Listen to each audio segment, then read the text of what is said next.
আজ শনিবার সকাল থেকে আবহাওয়া অধিদপ্তরের লাল সংকেত। দুপুর ১টার ভেতরে ৭ জেলায় তীব্র দমকা হাওয়া ও বজ্রবৃষ্টি। খুলনা, বরিশাল, পটুয়াখালী, নোয়াখালী, কুমিল্লা, চট্টগ্রাম ও কক্সবাজার। এই এলাকায় দক্ষিণ ও দক্ষিণ পূর্ব দিক থেকে ঘন্টায় ৪৫ থেকে ৬০ কিলোমিটার বেগে ঝড় বইতে পারে। তাই নদী বন্দরগুলোকে দেখাতে হবে ১ নম্বর সতর্ক সংকেত। নদীপথের যাত্রী মাঝিদের প্রতি বিশেষ অনুরোধ, দুপুর পর্যন্ত অতি প্রয়োজন ছাড়া নৌযাত্রা বন্ধ রাখুন।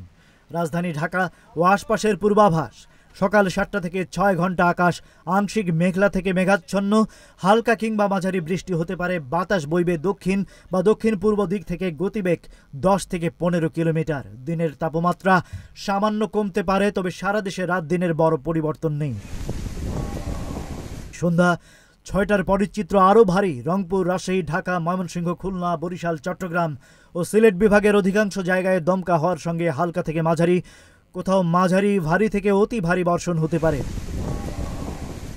মনে রাখবেন, মেঘ, বৃষ্টি আর বজ্রপাতের সময় খোলা মাঠ, নৌকা কিংবা বড় গাছের নিচে নয়, নিরাপদ ঘরে থাকুন। বিদ্যুৎ চমক দেখলে মোবাইল, ধাতব জিনিস থেকে দূরে থাকুন।